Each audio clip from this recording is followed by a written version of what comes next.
मन के अंदर भी तरह तरह के विचार, अनेकों प्रकार के विचार, इसके अंदर अनेकों तरंगे, अनेकों फुलनाएं उठती रहती हैं। विचारों की उथल पुथल हमेशा होती रहती है, परंतु जब मन के ऊपर आत्मा के ज्ञान का रंग चढ़ जाता है। अब मैं बार बार उसी बात को रिपीट कर रहा हूँ कि ये समझना बहुत ज़्यादा जरूरी है। मन को समझाने का, रिझाने का और कोई तरीका नहीं है। मन के ऊपर आजकल जो कई दिनों से चर्चा हो रही है वो इसीलिए हो रही है कि आप अच्छी तरीके से इस मन को समझ लें। मन क्या है ये समझ लें, मन बाहर क्यों भागता है ये भी समझ लें, मन चारों दिशाओं में क्यों फैलता है ये भी समझ लें, और फिर मन को अपने काबू में करने का, अपने वश में करने का, इसकी मलिनता उतारने का, इसको विकारों से, विचारों से शून्य करने का जो सही और सहज और बहुत ही सटीक और बहुत ही कारगर जो तरीका है जो मैंने आपको बताया है। बाहर की जड़ चीज़ों की पूजा आप 10,000 जन्मों तक करते रहो, क्योंकि जड़ की पूजा करने से, जड़ का ध्यान करने से आप जड़वत हो जाओगे, जड़ हो जाओगे। इसलिए चेतन का ध्यान करना है, जो चेतना की लहर, जो चेतना की धारा, जो इस परम चैतन्य परमेश्वर की जय श्री प्रियतम निराकार सर्वाधार विश्वाधार परम तत्व की जो ये परम चैतन्य है, चेतना का भंडार है, शक्ति का भंडार है, ऊर्जा का भंडार है, इसकी जो चेतन धारा है जो हम सबके अंदर में निरंतर बह रही है, और ये जो शब्द से निकली हुई जो धुन है, शब्द से निकली एक धारा है, शब्द से निकली हुई एक आवाज है, शब्द से निकली हुई एक साउंड है जो हमारी आत्मा के लिए परमेश्वर का संदेश लेकर आती है। और एक बात बड़ी इंपॉर्टेंट है, और भी अच्छी तरीके से समझ लेना, जब इस पंच भौतिक शरीर से, इस स्थूल शरीर से जो ये चेतना है, इस जड़ से जो चेतना अलग होगी, इस शरीर से जो आत्म तत्व शासन जब अलग होगा तो फिर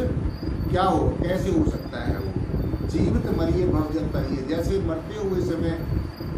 जब आत्मा शरीर को छोड़ती है, चेतना शरीर को छोड़ती है, रूह शरीर को छोड़ती है, वो अभ्यास हमने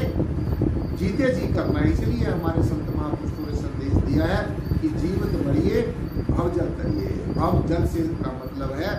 इस मन का, ये भव सागर जिसको कहते हैं। मैंने पहले भी कई सत्संगों में आपको बताया कि भव सागर को नदी नाला नहीं है कि भव सागर आपको कोई नदी नाले को पार करना है। भव सागर यही है कि मन के अंदर जब संसार का मनन होता है, बुद्धि के अंदर जब संसार का चिंतन होता है, विचार होता है, और चित्त के अंदर जब संसारिकता का चिंतन होता है, दुनियावी बातों का चिंतन होता है, तो ये भव सागर है। और इससे पार होने के लिए, इसमें से निकलने के लिए, इससे छुटकारा पाने के लिए हमारे अंतर में जो मन है, जब सदगुरु भगवान का इसके ऊपर उपदेश और संदेश और आत्मा के ज्ञान का रंग चढ़ जाएगा, तो फिर यही मन है जो संसार का चिंतन कर रहा है, ये निराकार का चिंतन करेगा। इस जय श्री प्रियतम निराकार सर्वाधार विश्वाधार परम तत्व मनन करेगा। बुद्धि जो अब संसार के विचार करती है, फिर वो निराकार का विचार करेगी। चित्त जो अब संसार का चिंतन करता है, फिर वो निराकार का चिंतन करेगा। तो यही सत्संग जी भव सागर से पार होने वाली बात है। तो इसलिए जो मन के अंदर तरह तरह की तरंगे उठती हैं, प्रेरणाएं उठती हैं, वो तभी शांत होगी जब इस मन के ऊपर आत्मा के ज्ञान का रंग चढ़ जाएगा। और जब आत्मा के ज्ञान का रंग चढ़ेगा तो फिर सत्संग जी इस मन की जो वृत्तियां हैं, अनेकों वृत्तियों में फैल जाता है, फैलाव कर लेता है, तो फिर ये वृत्तिहीन हो जाएगा, वृत्तियों से छुटकारा पालेगा, निजात पालेगा, संकल्प से, विकल्प से खाली हो जाएगा। जब आप इस शब्द को सुनोगे, इसका इलाज करोगे, इसको औषधि दोगे, जो शब्द रूपी औषधि है, जो ज्ञान रूपी औषधि है, जो चिंतन रूपी औषधि है, जो ध्यान रूपी औषधि है, जब इस मन को देंगे सत्संग जी, तो फिर ये जो तरह तरह के इसके अंदर जो उद्गार उठते हैं, जो संकल्प उठते हैं, जो विकल्प उठते हैं, जो तरह तरह की कामनाएं इसके अंदर भरी हैं, इच्छाएं भरी हैं, वासनाएं भरी हैं, विकारों और विचारों की जो मन इसके अंदर उथल पुथल हो रही है, फिर सत्संग जी से जब ये शब्द को सुनेगा, उसका रंग चढ़ेगा, तो फिर इसकी वृत्ति बदल जाएगी, वृत्ति हीन हो जाएगा, और इसके अंदर जो संकल्प है, विकल्प है, वो खाली हो जाएंगे। फिर फिर एक जगह कंसंट्रेट हो जाएगा, मन फिर एक जगह स्थित हो जाएगा, स्थिर हो जाएगा। तो जब ये मन स्थिर हो जाना है, मन का स्थिर हो जाना, एक जगह ठहर जाना ही आत्मा की जागृति है। जैसे मन एक जगह ठहर जाएगा, जैसे मन एक जगह स्थिर हो जाएगा, तो आत्मा की जागृति अपने आप ही हो जाएगी। क्योंकि आत्मा के रास्ते में ये चंचल और चलायमान मन ही बहुत बड़ी रुकावट है। अदरवाइज आत्मा से सिवाय दूसरी कोई चीज इस अखिल ब्रह्मांड में नहीं है। एकम आत्म सर्वभूतेषु, हमारे ऋषियों मुनियों ने ऐसा से संदेश दिए कि एकम आत्म सर्वभूतेषु, एक ही आत्मा सब भूतों में विराजमान है। एक ही आत्मा, जैसे ये आकाश सर्वव्यापी है, इसी तरीके से हमारा जो आत्म तत्व है, परमात्म तत्व है, जो हमारा चेतन तत्व है, साथ संगत जी, ये भी आकाश की तरह सब जगह विद्यमान है, सब जगह ये समाया हुआ है, कण कण के अंदर ये समाया हुआ है। इसलिए मन का ठहर जाना, और मन कैसे ठहरेगा, मैंने आपको कल बात बताया है कि मन जो ठहरेगा, और दुनिया में आज तक कोई ऐसी दवाई नहीं बनी, ऐसी कोई औषधि नहीं बनी जिससे ये मन रीझ जाए, जिससे ये मन सीझ जाए, जिससे ये समझ जाए सिर्फ और सिर्फ जो आत्म चिंतन है, जो परमेश्वर की बंदगी है, खुदा की इबादत है, इसके द्वारा ही मन सत्संग समझ सकता है, और दूसरा कोई विकल्प नहीं है। तो इसलिए मन जब ठहर जाएगा, मन जब विचारों से खाली हो जाएगा, विकारों से खाली हो जाएगा, संसार के आकर्षण और आसक्ति से खाली हो जाएगा, जब संसार के रिश्ते नाते सगे संबंधियों के मोह पास से ये विरक्त हो जाएगा, खाली हो जाएगा, तो फिर ये शून्य स्वरूप हो जाएगा। और फिर इसको पता चलेगा कि मेरा जो असली स्वरूप है, मैं अजर अमर और अविनाशी परम तत्व का अंश हूँ, मैं निराकार स्वरूप हूँ, मैं शून्य स्वरूप हूँ। तो जब इसको ये पता चलेगा सासंग जी, यही आत्मा की जागृति होती है, यही आत्मा का विकास होता है, इसी को आत्मिक जागृति कहा गया है। और इसकी बड़ी अद्भुत खेल है, मन का बड़ा अद्भुत खेल है। ये समझने से ही समझेगा, ऐसे बाहर को कर्म क्रियाएं करने से तो ये बाहर ही भागेगा, और उन कर्म कांडों का करने का उल्टा अहंकार हो जाएगा। मन समझेगा नहीं, मन के अंदर और अहंकार हो जाएगा। मैंने इतनी पूजा की है, मैंने इतने पाठ किए हैं, मैंने इतनी परमात्मा का गुणगान किया है, मैं हर रोज धर्म स्थलों पे जाता हूँ, मैं हर रोज मंदिरों मस्जिदों में जाता हूँ, मैं और हर रोज ये जो ऐसी तरह तरह की जो बातें हैं, ये उल्टा इसके अहंकार का कारण बन जाएगी। तो इसलिए एक उपयुक्त स्थान पर बैठकर, देखो ध्यान से सुनो, उपयुक्त स्थान चुन लो। एक बहुत ही उपयुक्त स्थान होना चाहिए। एक उपयुक्त स्थान पर बैठकर, उपयुक्त स्थान का मतलब होता है जहाँ पर कोई शोर ना हो, शोर शराबा ना हो, शांत वातावरण हो, तो ऐसे स्थान पर बैठकर साधना करनी चाहिए। तो इसलिए सत्संग जी, ये इसकी जो माया है, जो त्रिगुणात्मक माया है, ये बहुत प्रबल है, ये बहुत विकट है। जैसे एक बरगद का पेड़ होता है, मन की उपमा बरगद के पेड़ से की है, मन की तुलना बरगद से पेड़ से की जाती है। जैसे बरगद का पेड़ होता है, वट का वृक्ष होता है, उसको एक बार काट दिया जाता है। वट के वृक्ष को, बरगद के वृक्ष को एक बार काट दिया जाता है, लेकिन क्या होता है, काटने के बाद में उसको और कई तरह की जो है उसके अंदर में टहनियाँ फूट जाती हैं,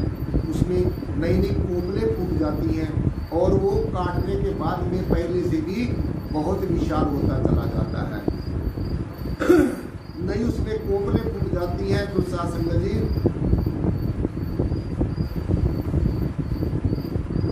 जैसे बरगद के पेड़ को काटने से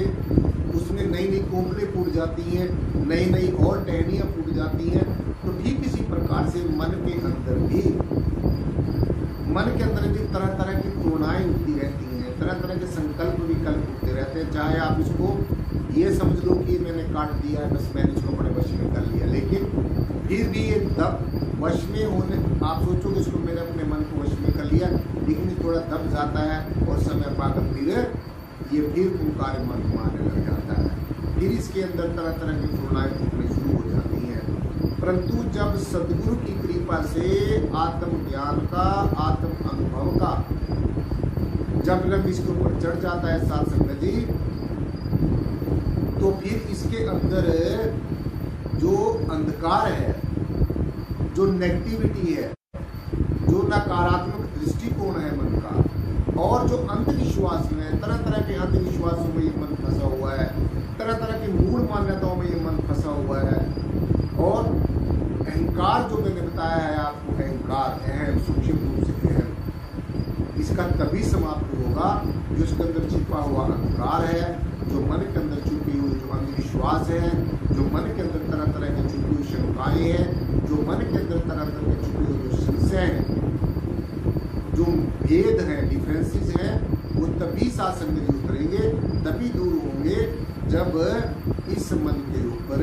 सदगुरु के द्वारा, जो समय का सदगुरु है, जो समय का आत्मदर्शी सदगुरु है, ब्रह्म ज्ञानी, ब्रह्म नेता, जो परमात्मा को तत्व से जानता है, जो परमात्मा को निर्गुण और निराकार रूप से जानता है, जो परमेश्वर को सर्वाधार रूप से जानता है, जो ऐसा समझता है कि परमात्मा सब में है और सब परमात्मा में है, साकार में निराकार है, निराकार में साकार है, प्रकृति में पुरुष है, पुरुष में प्रकृति है, अदृश्य में दृष्टिमान है, दृष्टिमान में अदृश्य है, अव्यक्त में व्यक्त है और व्यक्त में अव्यक्त है, दृश्य में दृष्टा है और दृष्टा में दृश्य है, देखने वाले में दिखने वाला है और दिखने वाले में देखने वाला है। तो जब ये ऐसा ज्ञान हो जाएगा, बोध हो जाएगा, एहसास हो जाएगा, रियलाइजेशन हो जाएगी, तो फिर सात्संग जी मन के अंदर से जो अंधकार है, अंधविश्वास है, अहंकार है, तरह तरह की शंकाएं हैं, तरह तरह के जो संशय हैं, डाउट्स हैं, वो फिर मन के ऊपर से इनका सबका जो भार है वो उतर जाएगा और मन शून्य हो जाएगा, खाली हो जाएगा, और फिर खाली मन के अंदर फिर परमेश्वर के गुणगान की, स्तुति की, परमात्मा के, आत्मा के ज्ञान के रंग का जो रस है, जो आत्मरस है, फिर इसको मन को मिलेगा और मन में फिर दास्य भाव आएगा, फिर ये मन समझेगा जो इसका ऐंठपना है, जो मन का अकड़पना है, जो मन का ऊंचा नीचापना है, जो मन के अंदर से विचारों और विकारों की उथल पुथल है, जो मन के अंदर से संकल्प और विकल्पों की जो उथल पुथल है, ये फिर साथ संगत जी समाप्त होगी और फिर मन निर्मल होएगा। यही जो अब तरह तरह की मलिनता से मट मैला जो मन है, ये फिर साथ संगत जी निश्चय ही ये ठीक होगा और इसका जो अकड़पन है वो समाप्त होगा। और जो इसके अंदर से द्वैत भाव है, मन के अंदर जो द्वैत भाव है, जो दो सोचता है, कभी ये नेगेटिव सोचता है, कभी ये पॉजिटिव सोचता है, कभी ये कुछ करने की सोचता है, कभी ये कुछ ना करने की सोचता है, कभी ये कुछ प्राप्त करने की सोचता है, कभी ये कुछ समाप्त करने की सोचता है, तो इस तरीके की जो उथल पुथल है, ये विचारों की उथल पुथल है इसके अंदर, ये तब समाप्त होगी और मन के अंदर दास्य भाव आ जाएगा। और जब दास्य भाव आ जाएगा शासन में जी, तो इसका द्वैत भाव भी समाप्त हो जाएगा, इसके अंदर अद्वैत भाव आ जाएगा, इसके अंदर ज्ञान वाला जो रस है वो आ जाएगा, आत्मज्ञान का रंग इसके ऊपर चढ़ेगा। तो इसका जो दोपण है, जो ये दोनों तरफ चलता है, ये आगे की तरफ भी चलता है, पीछे की तरफ भी चलता है, अच्छा भी सोचता है, बुरा भी सोचता है, तो सब जो इसका जो द्वैत भाव है, जो दोपणा है, जो दोपणा है, वो भी समाप्त होगा और ये फिर मन एक जगह ठहरने में सक्षम हो जाएगा। तो जब इसका ये जो द्वैत भाव समाप्त हो जाता है, तो फिर इसका दोपना भी समाप्त हो जाता है, द्वैत भाव समाप्त हो जाता है, फिर ये एक ही भाव में स्थित प्रक हो जाता है। एक ही भाव कहते हैं उसको, एक ही जगह पर, एक पर्टिकुलर जगह पर फिर ये स्थित हो जाएगा, आत्म प्रक हो जाएगा, स्थित प्रक हो जाएगा। और यह अनेकों प्रकार की जो इच्छाएं हैं, अनेकों प्रकार की जो इसके अंदर इच्छाएं हैं, जो कामनाएं हैं, जो वासनाएं हैं, जो ऐशनाएं हैं, इन सब का ये उद्गम स्थान है। इस मन के अंदर से ही सब कुछ ये उत्पत्ति जो मैंने आपको बताई है, ये सारी उत्पत्ति मन के अंदर से ही होती है। और अनेकों प्रकार की लौकिक और अलौकिक विचारों का समूह है। मन के अंदर अनेकों प्रकार के लौकिक विचार भी आते हैं और कई बार फिर अलौकिक विचार भी आते हैं। तो लौकिक और अलौकिक विचारों का भी एक समूह है, एक संगठन है। मन बाहर संसार के लिए इसलिए भागता है क्योंकि साध संगत जी मन के विषय बाहर संसार से ही प्राप्त होते हैं। आप देखो ये ध्यान से सुनने वाली बात, बड़ी पते की बात है। ये सबके आगे सबके अंदर एक सवाल है साध संगत जी कि मन बाहर की तरफ क्यों भागता है, मन संसार की तरफ क्यों भागता है, ये अंदर की तरफ क्यों नहीं जाता। इसलिए संसार की तरफ ये मन भागता है, इसलिए बाहरमुखी होता है, इसलिए बाहर की तरफ भागता है साध संगत जी, क्योंकि इसके जितने भी विषय हैं, जितने भी सब्जेक्ट्स हैं, मन के जितने भी विषय हैं, वो सारे के सारे संसार से ही प्राप्त होते हैं, बाहरी संसार से ही, दुनिया से ही इसको प्राप्त होते हैं। और इन विषयों को प्राप्त करके, उन विषयों को अंगीकार करके, उन तमाम विषयों को आत्मसात करके फिर ये साध संगत जी बाहरमुखी होता है, बहिर्मुखी ही रहता है, अंतर्मुखी होने की कभी सोचता ही नहीं है। क्योंकि इसको ये अज्ञानतावश ऐसा लगता है कि ये जो संसार है ये सारा साम्राज्य मेरा है, ये जो त्रिगुणात्मक माया है ये सारी मेरी है और इससे सिवाय और दूसरी कोई चीज नहीं है। तो इसी अहंकार में, इसी मैंपने में साध संगत जी ये बाहरमुखी रहता है। बाहर से कभी अतीत की यादें और कभी भूतकाल की स्मृतियां, कभी तो अतीत की यादों में चला जाता है, वहीं पर खो जाता है, वर्तमान को छोड़ देता है। और कभी कभी ये भविष्य के बारे में, भविष्य में छलांग लगा लेता है, भविष्य की तरफ उड़ा